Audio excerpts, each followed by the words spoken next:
जानकारी के लिए। और इस बीच मुंबई में सेबी बोर्ड की अहम बैठक खत्म हो गई है और बोर्ड बैठक के बाद सेबी की प्रेस कॉन्फ्रेंस हो रही है। सीधे आपको ले चलते हैं। As you know, the existing regulation exempt the requirement of minimum holding period of 1 year only for the equity shares acquired pursuant to an approved scheme to be eligible for offer for sale in public issue. So, but if there is an equity share which is coming out of the convertible securities, then this is not available today.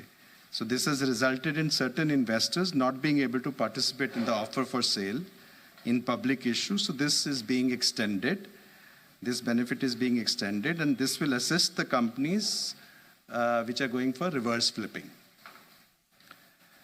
Then in terms of, in the same way, there is minimum promoter contribution, and some of the relevant persons are permitted to contribute their equity shares. And what are these relevant persons? Like alternate investment funds, foreign venture capital, scheduled commercial banks, public financial institutions, insurance companies. These can actually contribute to the deficit in the MPC. But promoters are allowed to contribute equity shares arising from conversion of fully paid up shares for MPC. This is provision is absent for the relevant person. So what happens is that if the scheme of arrangement, these relevant persons have said AIFs, foreign venture capital funds, commercial banks, etc., they get their CCS. They get equity shares from conversion of CCS, then it is not counting. So this will facilitate the arrangements.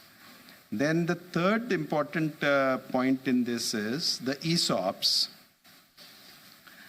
Now, under the existing regulations, promoters are ineligible to hold or be granted share-based benefit, including ESOPs.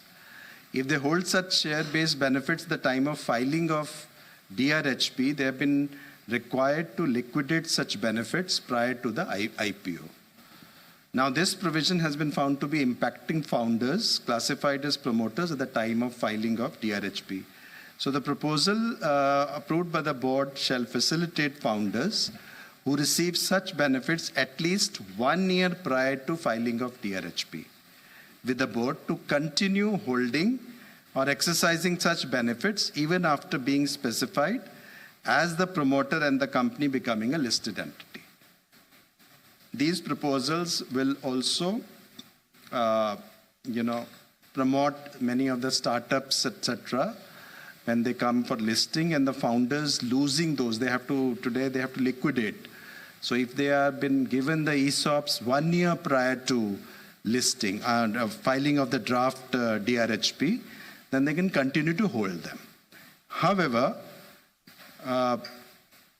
the board has not approved.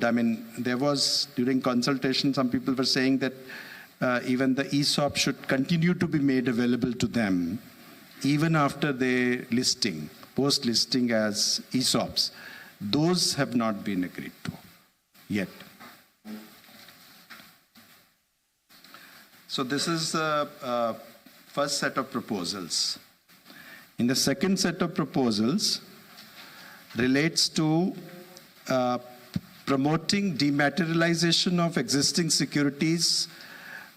We want to, as you know, that securities need to be dematted. However, due to various reasons, some of the physical shares are still there. They may be due to different reasons. They may be because the people have deceased and the claimants are not there. It could be inheritance issue.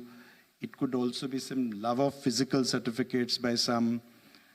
However, at the time of, so a lot of efforts SEBI has taken, due to which this problem has been really reduced. But going forward, we are also saying that when they come up to IPO, then earlier a provision was that at least all the holding of promoters had to be dematerialized. Now we are expanding that list.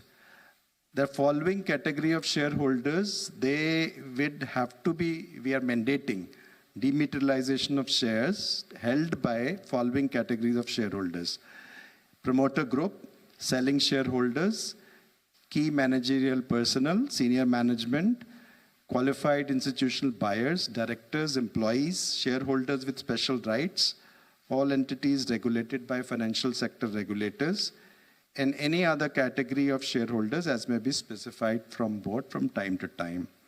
So we are expanding the list of the categories who are holding the physical shares to be mandatorily dematerialized at the time of IPO.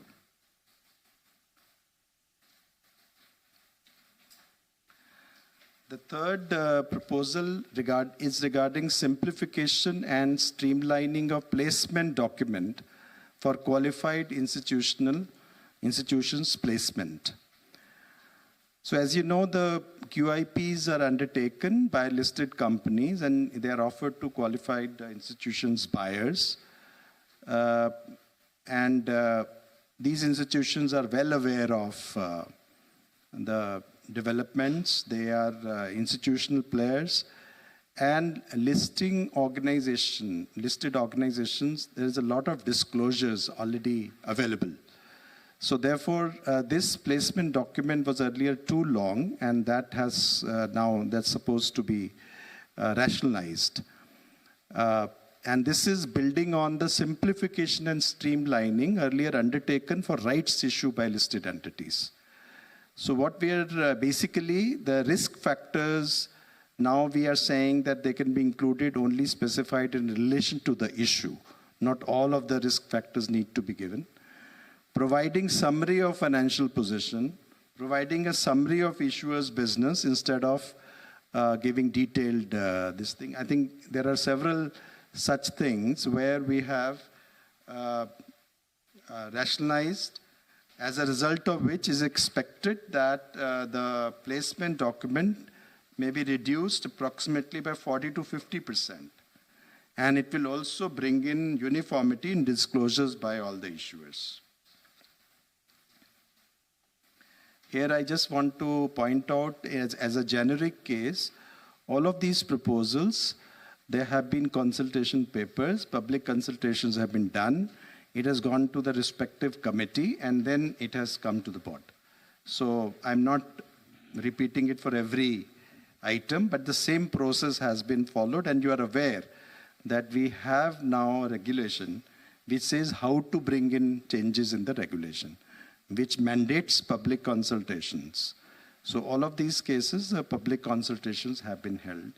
And that is how I think media already knows most of the time, but this time you will also see in your press releases a little bit of a different version maybe, and maybe you can really very quickly grasp what is being changed, because all of these are very technical matters. So of course, if you need further details, you may of course refer to consultation papers which give you more information. The fourth proposal relates to the special measures to facilitate voluntary delisting of certain public sector undertakings.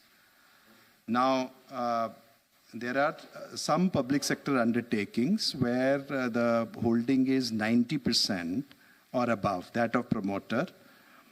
Now, they are there due to many legacy reasons, historical reasons, also due to a fact that some of them may not be doing well, but they may have been listed in the past on a very thin, sort of float.